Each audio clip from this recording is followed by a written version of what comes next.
Nemmeno il freddo di queste settimane d'autunno scoraggia la tradizione dello spritz del mercoledì sera nelle piazze padovane, una consuetudine che va oltre il classico aperitivo perché è l'occasione di incontro degli studenti universitari mescolati ai giovani d'ogni tipo.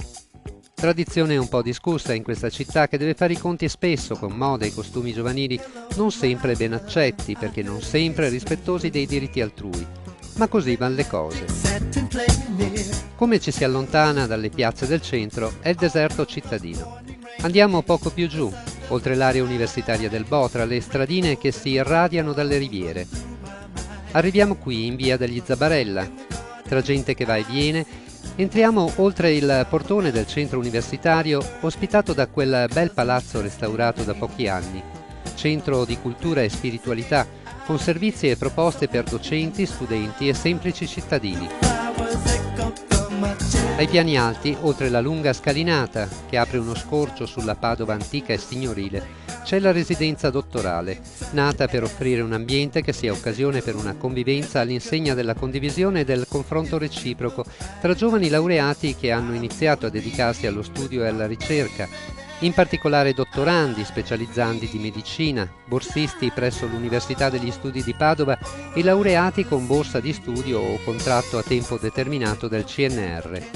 La composizione pluridisciplinare favorisce uno scambio stimolante non solo dal punto di vista scientifico, ma anche umano e spirituale.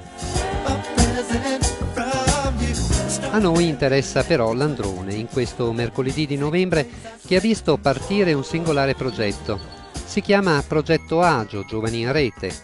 Agio come opposto di disagio, ma in realtà il nome del progetto è l'acronimo di Attivazione Giovani, un progetto che nasce dall'incontro delle 20 realtà che già vivono il centro universitario, dove il +1 dice la possibilità di orari e luoghi per altre realtà interessate come loro a raccontarsi al mondo giovanile padovano, nell'età anagrafica o nello spirito della mente e del cuore, come spiega la coordinatrice del progetto Antonella Meneghin.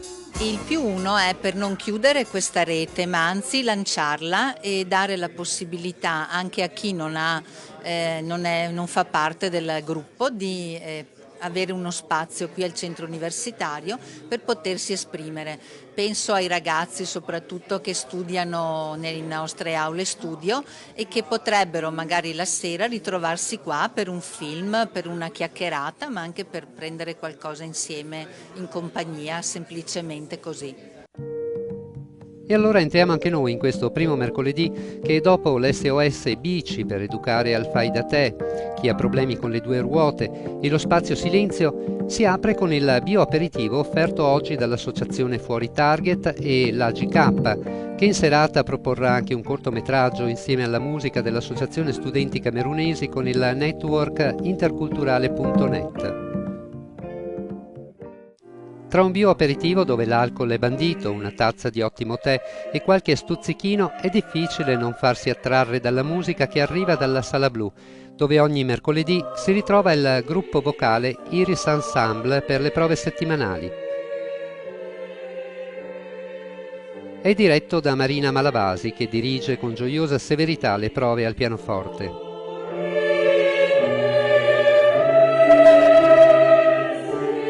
Questo è Iris Ensemble nella formazione mista e sta provando una cantata di Bach, la cantata 39, Brichten Hungrigenda in Brot, che vuol dire dividi il tuo pane con chi ha fame. La eseguiremo per la festa di Santa Caterina in Santa Caterina il 25 novembre prossimo, insieme all'orchestra coordinata dal maestro Piero Toso, la Bottega Tartiniana, per la direzione del maestro Giovanni Battista Rigon.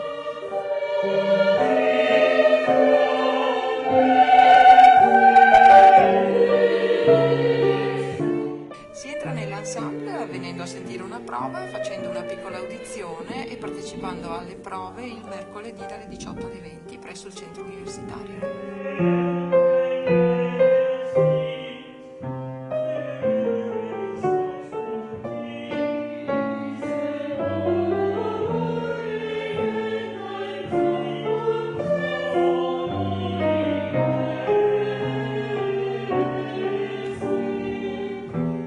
La musica, per me è una gran passione. Al di là dello studio in conservatorio comunque è qualcosa proprio che mi riempie l'anima, proprio mi nutre la mia vita, la rende piena e non potrei immaginarla senza. Veramente per me la musica è tutto, una grandissima componente per me. La vita, il sogno di diventare in futuro una cantante lirica, una cantante teatrale. Per me la musica è stata una grande passione da ragazzo, da adolescente, e poi si è trasformata nel mio lavoro come compositore, come direttore di coro. Non è una strada facile, ma le soddisfazioni sono grandissime.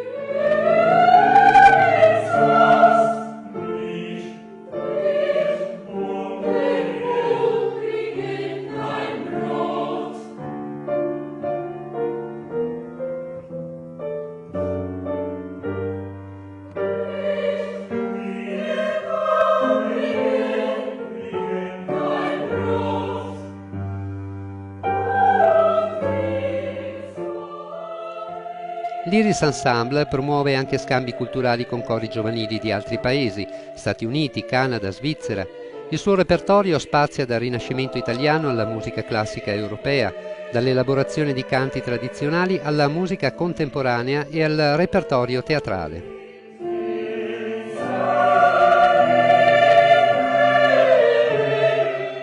Lo abbiamo sentito, questa suggestiva esperienza musicale è aperta anche ad altri giovani e meno giovani, universitari e non.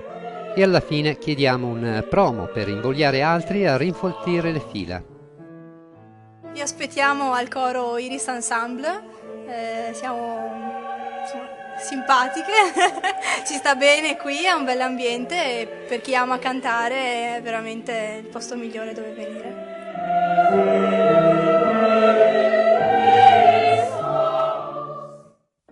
Un rapido giro nel giardino incorniciato dallo splendido palazzo nell'atmosfera della sera fa pensare alle dolci serate primaverili ed estive che promettono ben altre proposte suggestive dopo l'inverno. Ci incuriosisce il movimento nella luce della sera che illumina la sala gialla.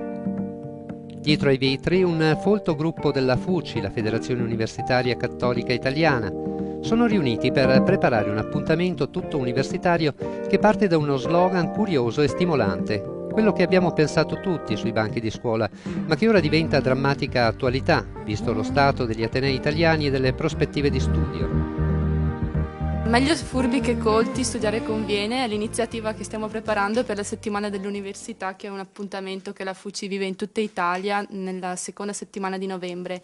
Qui a Padova abbiamo deciso di riflettere assieme a dei relatori che sono in realtà professori, docenti dell'Università di Padova, sulla questione che senso ha ancora studiare oggi, dati vari temi scottanti quali i tagli alla cultura e il fatto che esistano molteplici strade molto più comode per arrivare al successo. Quindi partiremo da un articolo provocatorio di Vodiamanti che dice che appunto non ha più senso studiare e insieme cercheremo di capire qual è il ruolo che può avere ancora l'università, primo per il Paese e in secondo luogo per la formazione personale integrale degli studenti universitari.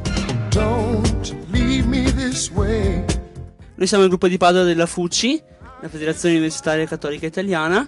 Ci troviamo qui tutti i mercoledì alle 6:30 e stiamo facendo il nostro incontro settimanale. Sarebbe opportuno che comunque i ragazzi si affacciassero di più alle realtà universitarie, che vivessero l'università non soltanto dal punto di vista didattico e universitario, prettamente legato alle lezioni, ma anche come una realtà dove ci si può trovare con i ragazzi, e il centro universitario in via Zabarella a Padova si propone appunto di essere un luogo di incontro per i ragazzi, per gli studenti e per fare iniziative che vanno anche al di là del bere lo spritz in piazza sempre alla sera e fare quello che fanno tutti.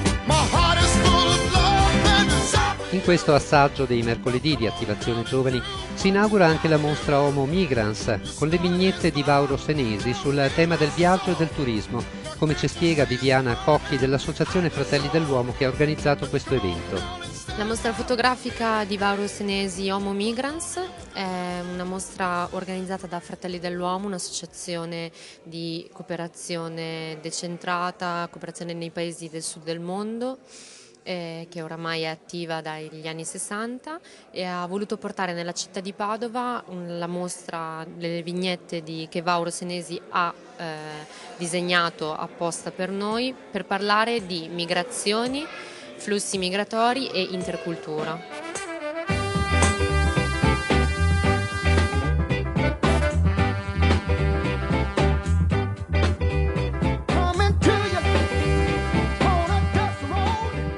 La mostra è uno sguardo satirico, un gioco di specchi sul tema della migrazione. Vauro parte dall'idea che i flussi migratori siano sia dal sud che dal nord del mondo. Dal sud del mondo causa i propri regimi difficili che ci sono in certi stati dell'Africa, dell'Asia, della Latino America. Del nord del mondo invece le migrazioni, i veri migranti siamo noi stessi, i turisti, che vogliono conoscere questi nuovi posti e non capiscono che invece i flussi migratori, quindi i migranti e i turisti, sono due facce della stessa moneta.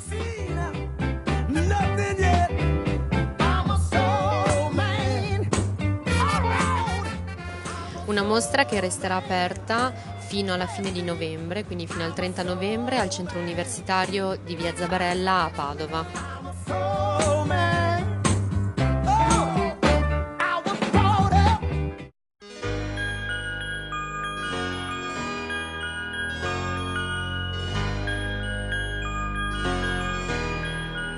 Quello che abbiamo visto e che vi abbiamo proposto è solo un assaggio.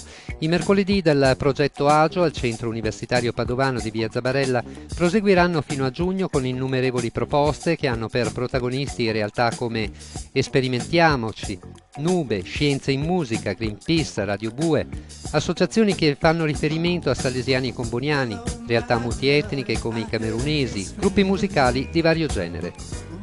Un'iniziativa che può contare anche sulla partnership del progetto Giovani del Comune di Padova, che guarda a questa esperienza con un occhio di grande interesse, assicura l'assessore alle politiche giovanili Claudio Piron. Io credo sia importante per le nostre amministrazioni, per le nostre istituzioni locali, sostenere queste reti, queste palestre, queste associazioni, perché la città è tale solo se ha le relazioni significative.